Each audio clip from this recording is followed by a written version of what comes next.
Hello, everyone. Welcome. Hopefully, we're all in the right place for the Inland Empire Master Plan for Aging, building strength through partnership, focusing on our goal 5, safety, respect, and equity as we age. Super timely, especially with the safety component, considering we just had that fun Earth wiggle, aka earthquake. Um, We'll talk a little about that when we get into the safety component of the plan that we're going to discuss today. My name is Elizabeth Bogomil, and I have been a consultant for the Inland Empire Master Plan for Aging almost since it started, so for the last couple of years. And I'm glad that y'all are here today so that we can talk a little bit about how we can build partnership. We have quite a few people here, so if we can put our name and our organization in the chat, that would be great. And we can bump to the next slide where we'll talk about our agenda. So for today, we're going to talk about how we got here, how we got to the Master Plan on Aging, and why it's so important for the region.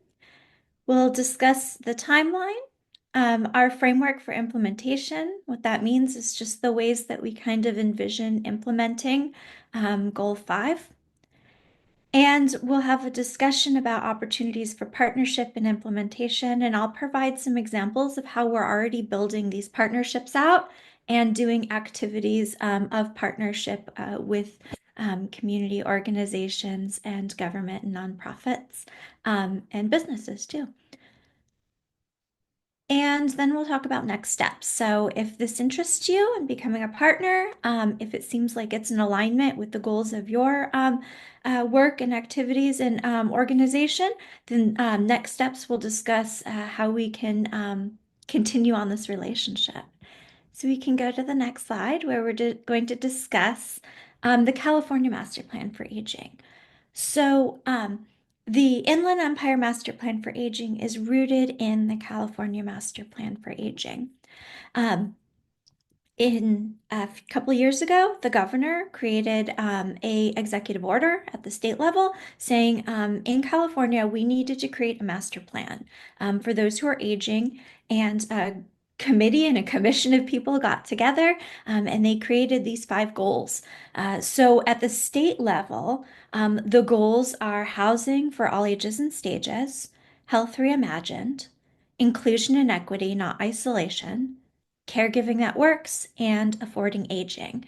And the reason why we're touching on this is to show how our local master plan is rooted in the state level master plan. Let's go on to the next slide. The state determined that it was really important not just to have a state level master plan, but to also have regional master plans. And so they released the local MPA playbook.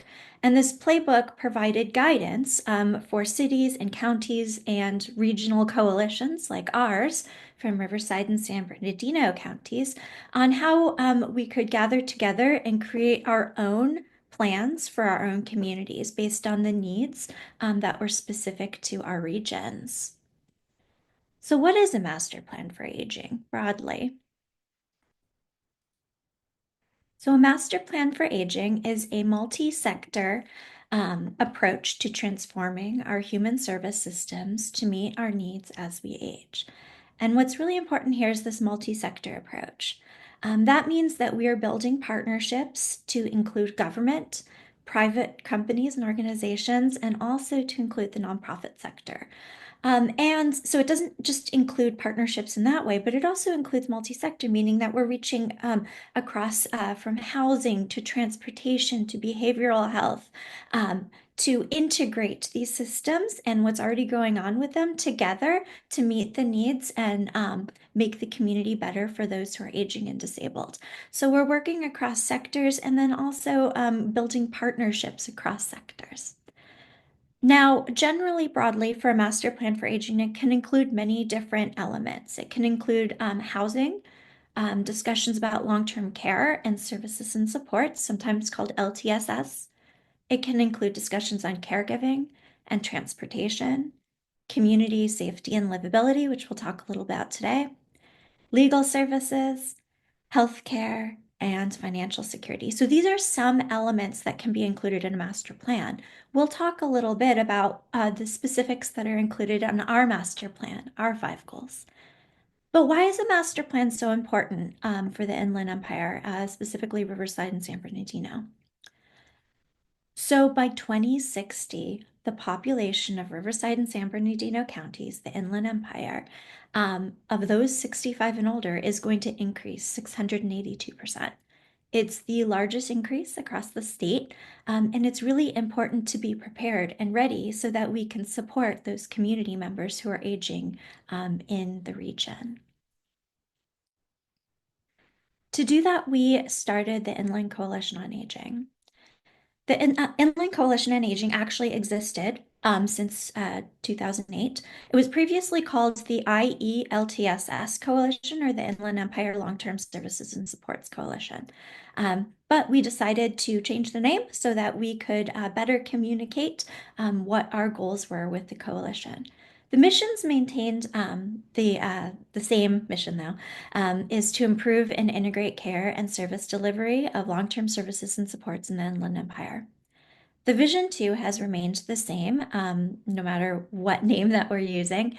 And the vision is a community where older adults and adults with disabilities and caregivers can age well and be supported by the community. We have a board. You may notice some of our board members. We have Bang Haggerty from IEHP, Anna Swartz from Community Access, Carmen, who is here with us now from ICRC, the Inland Caregiver Resource Center. And we also have representatives from both of the counties. We have a representative from San Bernardino and also from Riverside County, because it's really important to demonstrate and to actually collaborate across the counties so that our efforts are working together. So how did we get to our Inland Empire Master Plan for Aging? How did we arrive here? We're presenting on what the final goal, goal 5 of the master plan today. But how did we even pull this plan together? So in January 2022, we received funding from the SCAM Foundation to develop the master plan for aging. This was after the state master plan had already gotten started, and so we were looking at developing our regional master plan.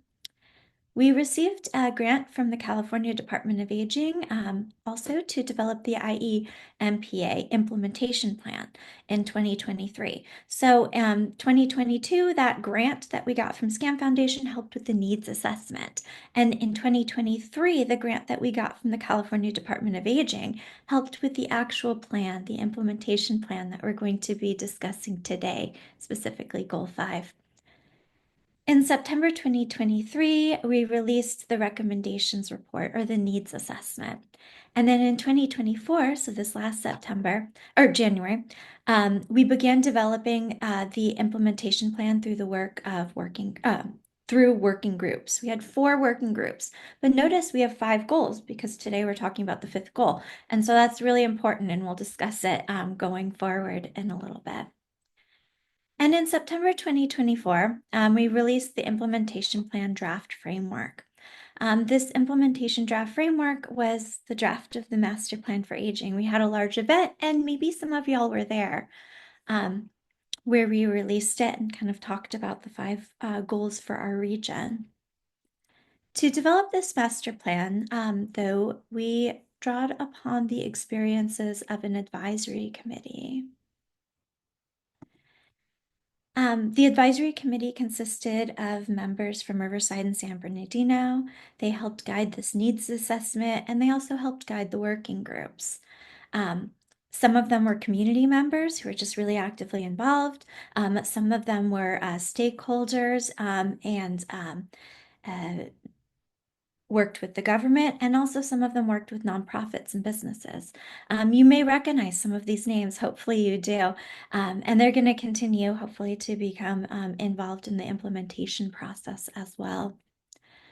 They gave really good feedback as we were developing our needs assessment. We needed to conduct a needs assessment in order to develop the master plan because we had to figure out what was working for those who are aging in the community already and what could be improved for community members. So we conducted this needs assessment where we were able to speak with quite a few different groups of people. We'll talk about those groups in the next slide. They were this needs assessment, these community listening sessions were conducted between August 2022 and May 2024. Notice May 2024 is a little bit farther out from some of the release dates for the needs assessment, and that's because we felt it was really important to include a stronger perspective of individuals who are disabled within the community. And so last spring, we conducted another focus group specifically focusing on disabled individuals so that we could better integrate them into this needs assessment and then also the master plan. These community listening sessions are really important because they allowed us to sit down with community members in a small group and really hear about their experiences in depth, not just through a survey where they mark a bubble saying what their experience was, but we really got to hear about the process of them accessing resources in the region or the challenges that they faced. However, with some groups, we weren't able to sit down and speak with them, so we were able to gather external surveys. Specifically, we gathered external surveys from the Soboba Torres Martinez Nation, the Agua Caliente Nation, Pachenga Nation, the Cayuya Nation, and the Santa Rosa Nation. And so we're able to get the experiences from all of these community members in the region and integrate them into the needs assessment as well. But who did we speak with? Besides gathering these surveys from the various nations in our region, Native American nations, who else did we talk with? So we sat down and we spoke with individuals who lived in particularly rural environments within Riverside and San Bernardino counties. So we all know the more urbanized areas of the county. There are some very rural areas, and we wanted to get the perspectives of individuals who are living there.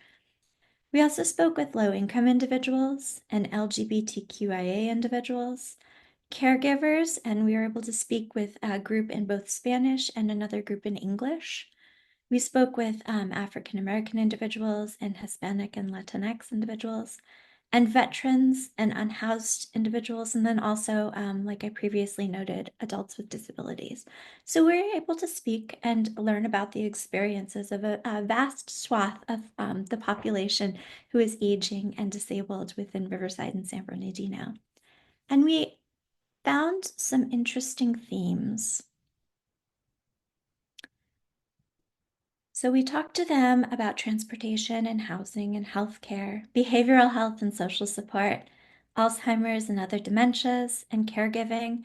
And overall, we found out that people are not really taught that they're going to age. It just happens. And you have to plan for aging. And so if you're not taught that you're going to age, it can be a challenge, the process. It's important to focus on not just extending life, but also focusing on the quality of life. It's important to focus on social support networks and things that people can do together with one another, and transportation, and then also disabled individuals and their unique needs and needing to advocate for themselves in many scenarios and situations.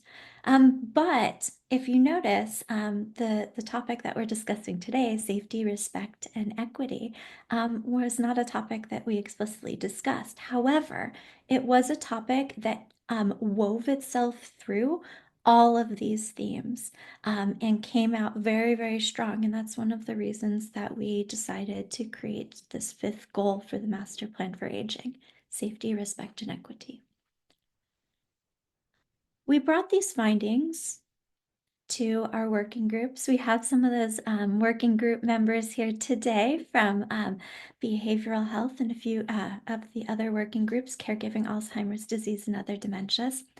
And we brought these findings and had discussions within the working groups about ways that we could improve access to resources, maybe create new resources for those who are aging and disabled, or educate people about resources that already existed.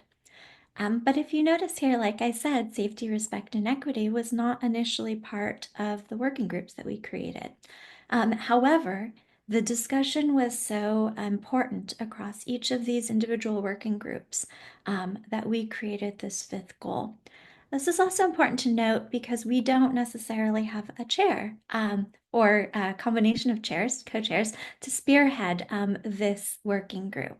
And so as we move forward with implementation, if anybody's interested on taking up that role and responsibility, I'd like to encourage you to think about it and to come forward.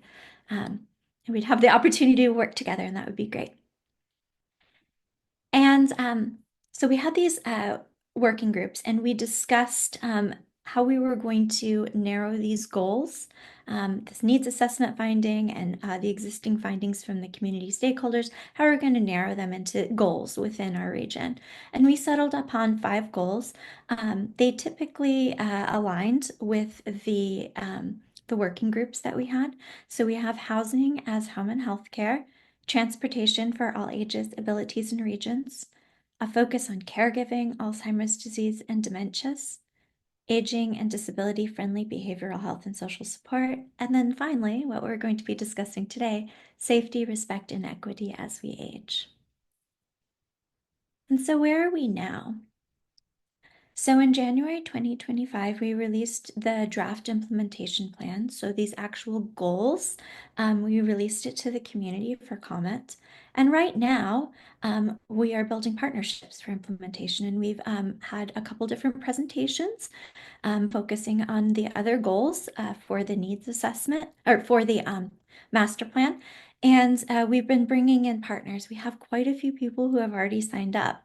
And so I want to encourage you to consider signing up as a partner or thinking about the ways that we could partner together to make aging and being disabled better within the Inland Empire. And so in June 2025, after we do this whole process of building partnerships and figuring out who would like to partner, we're going to release the final master plan for aging. We'll have a big event for that. It's going to be online. I invite you all to come. If you sign up at inlandaging.org, you'll get notifications, and so you'll be able to attend. And we'll showcase all of these elements of the master plan and our 5 goals and how we arrived there. And then in 2025 through 2028, we're going to specifically work on implementing these actions, these 5 goals that we have with community partners. And so building them out and actually doing the work to make the community better for those who are aging and disabled. So if you're interested in collaborating on that implementation process, I really encourage you to sign up and come forward. So we're going to discuss next each of the strategies for our 5th goal, safety, respect, and equity as we age. We have 3 strategies. The first one focuses on equity and respect. The second strategy focuses on emergency services, and I can also in a little bit highlight a partnership that we already have going on with the community group focusing on emergency services. And the third strategy focuses on elder and disability justice. So we're going to talk about the first strategy. Strategy 1, equity and respect. Within that strategy, we have 3 objectives. The first objective focuses on aging and caregiving and disability service providers to provide culturally responsive and equitable access to Inland Empire residents. So making sure and checking in that the materials that are being provided are culturally responsive and also equitably distributed across many different groups to provide a range of access for community members. B is to improve data collection and make sure it provides a clear indication of existing inequalities and disparities in the aging and disability sector. So figuring out what our baseline is for for equity issues and disparities within the community, and then also reaching towards improving that baseline by focusing on data collection processes. And then we have C. C is addressing persistent ageist and ableist attitudes and assumptions. And this strategy, the actions surrounding it could be very diverse. It could simply mean by hosting different activities and events to educate people about ageism and ableism. It could also mean doing specific trainings. So rather than just simple education, having very targeted trainings focusing on your specific sector that you work in. So it can take many different forms. Next, we'll talk about the second strategy. The second strategy has two objectives. The first objective is for older adults and adults with disabilities and caregivers to make sure that they are prepared for emergencies and disasters and make sure they have the training to be able to navigate their needs during these disasters.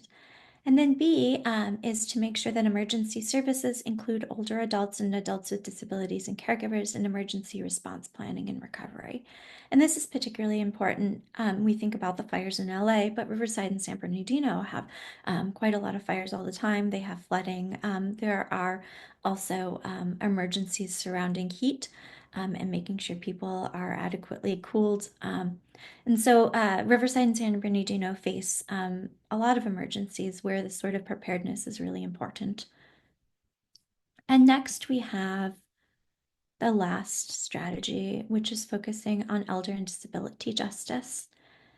So the first objective is for older adults and adults with disabilities in nursing care facilities to make sure that they are treated with dignity and respect. And if they're not being treated with dignity and respect, make sure they have a pathway to be able to navigate that, and then also for their family members to navigate it. And then B is for older adults and adults with disabilities and caregivers to be aware of and able to access legal services to meet their needs, whether that be advocacy needs, diversity of needs, healthcare needs, to advocate for them to access these services. So sometimes legal services are necessary, and making sure that they have access to them is imperative. And so next, we're going to talk about what partnership could look like for the safety, respect, and equity as we age. So partnership, it really can take many forms. It can take the form of existing programs that maybe are already going on in ways that we could integrate existing programs and kind of collaborate on them. It could also be creating new programs. It could be creating trainings.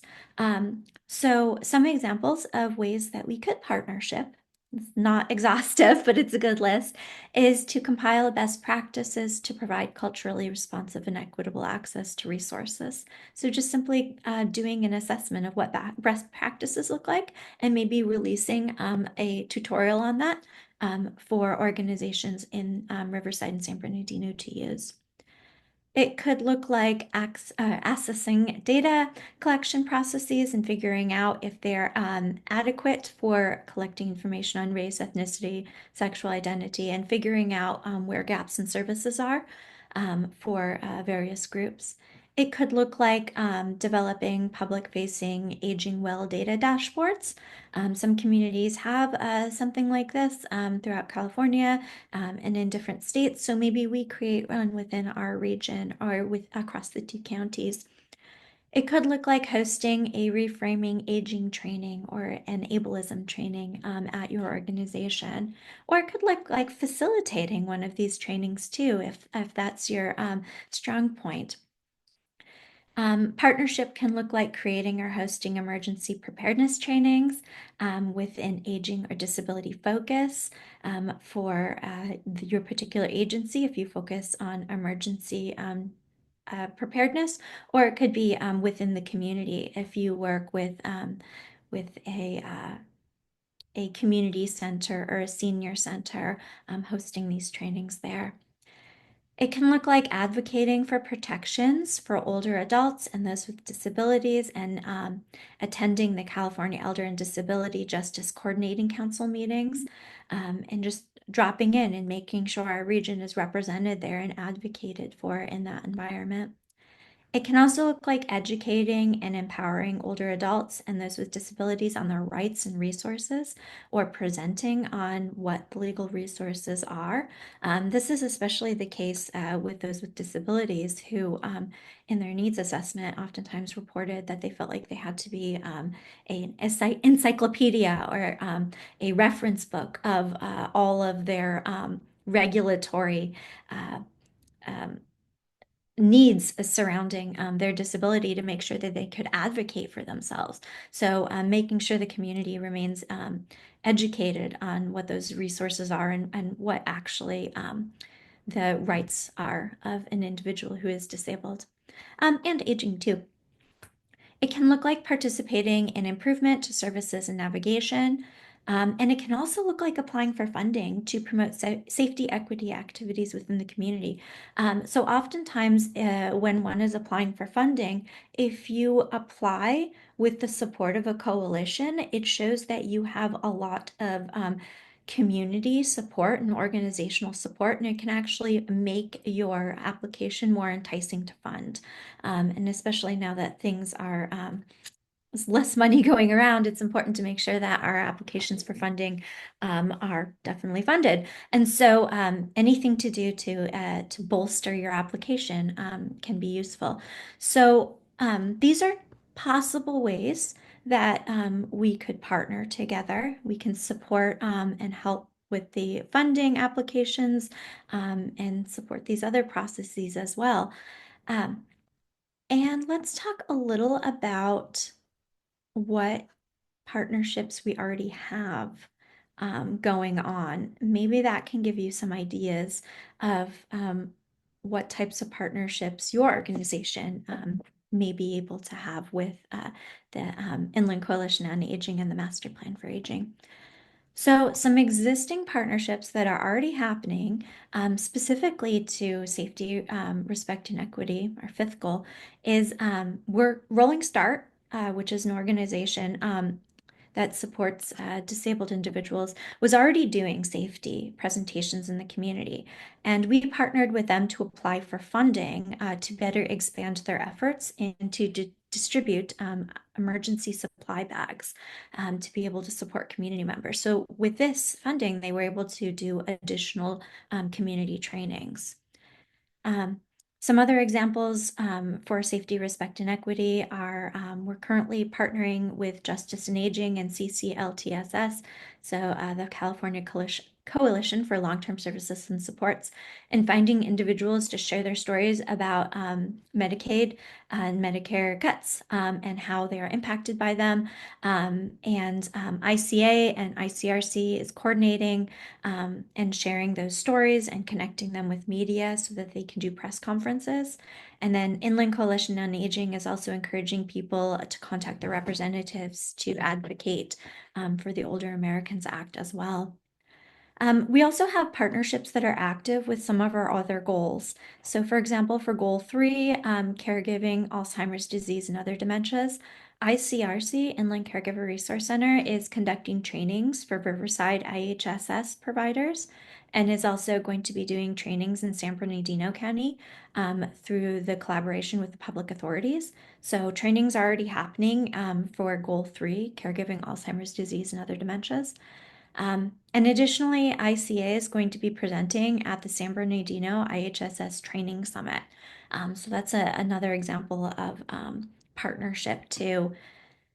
For goal 2, which was transportation, we're coordinating with PASTAC, and PASTAC is creating a user-friendly transportation guide for older adults and those with disabilities, so an actual guide for being able to navigate public transit.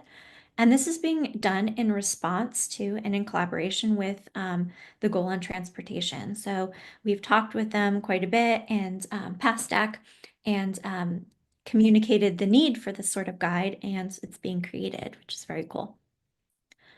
And then finally, some partnerships and activities can take place across goals.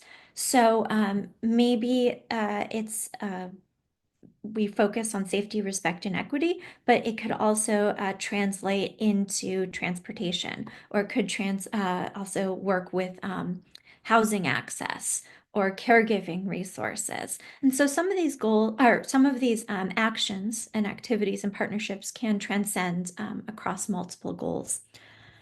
An example of that is Inland Coalition on Aging and ICRC worked with the Black Resource Directory and putting on a conference in February called What's Really Going On. And it had a panel of speakers addressing mental health issues in African Americans, and it focused on providing resources and sharing resources that were available to community members. It aligned with goal 5, safety, respect, and equity. So it's an equity focus, but also goal 4, too, behavioral health. So those are examples of how sometimes activities can work across goals. So in the chat, we have so many really good people here. And I'm so glad y'all are here. Can you think of any ways that maybe your organization would partner with the master plan for aging? And any sort of activities maybe that are already happening within your organization or ones that you're thinking about happening? Um, and you can either drop it in the chat or you can unmute yourself and we can share it verbally. Hi, Elizabeth. This is Tony Archgo at Riverside University Health Systems, Riverside County. Hi, Tony. Good morning, all. My response to that was what really stood out was putting some effort that I'm going to think about as far as hosting some type of emergency preparedness trainings. I happen to be one of our liaisons to our emergency management department for Riverside County, and I do recognize the need, especially during areas times of crisis. So that's one of them that really stands out. In addition to perhaps trying to partner with organizations such as Carmen's and others to create more behavioral health type related presentations to assist our seniors who are in need and to help them at least better understand sometimes the complexity of navigating through behavioral health care and regular health care as well. That's awesome. That's great. Um, Especially the fact that you are part or a liaison for the emergency preparedness group. Sometimes our roles overlap. For those of you who don't know Tony, he was one of the chairs of our behavioral health working group. Amazing. Anybody else have any ideas of how partnership might pan out with your organization or want to drop it in the chat?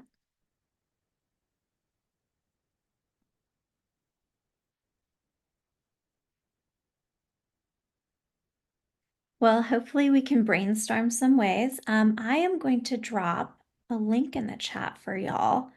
And I want to encourage everyone to sign up as a partner via that link.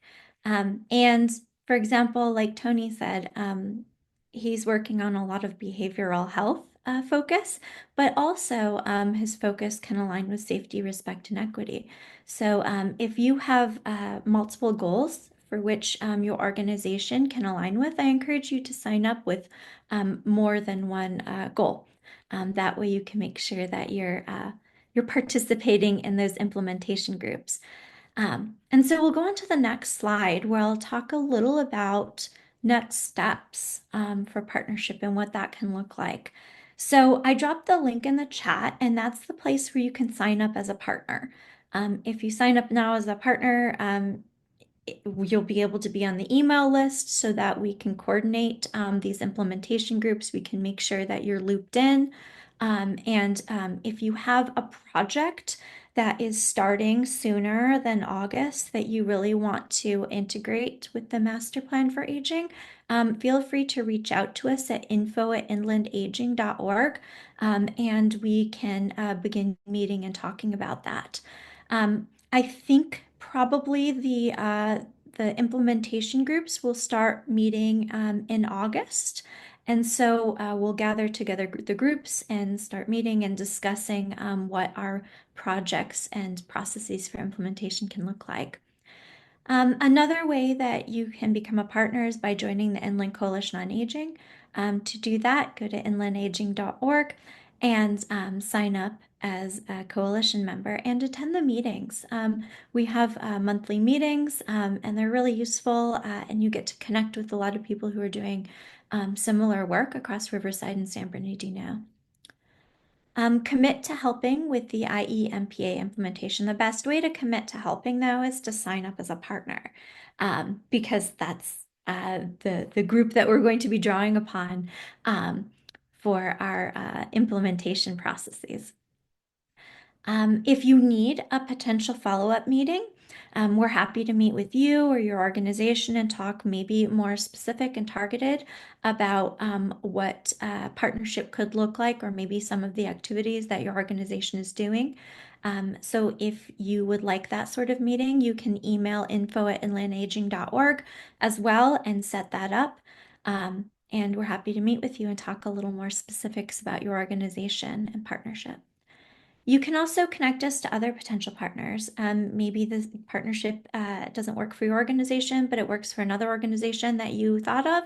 Or maybe you have another organization that you think would be a great a group to partner with as well. Connect us with them. These presentations are going to be recorded. You can also share this presentation with them, and they can sign up via the link to become a partner if they're interested.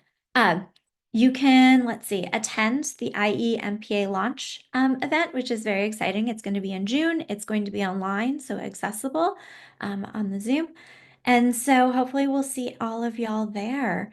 And then you can connect if you have a project or grant idea or something coming up a little sooner than August that you want to get started on implementing. Connect with us at info@inlandaging.org and we can begin working on that together. Especially if you have like a grant application that you'd like to collaborate on. Connect with us if there's a timeline for when you need to submit that. So these are the different ways that we can collaborate together, and this is kind of how next steps will look if you want to become a partner. I want to thank you all for being here. So many good community members and leaders um, who are doing really good work in the community. Hopefully, y'all are able to sign up as partners. I would love to see you at the meetings that we have in August.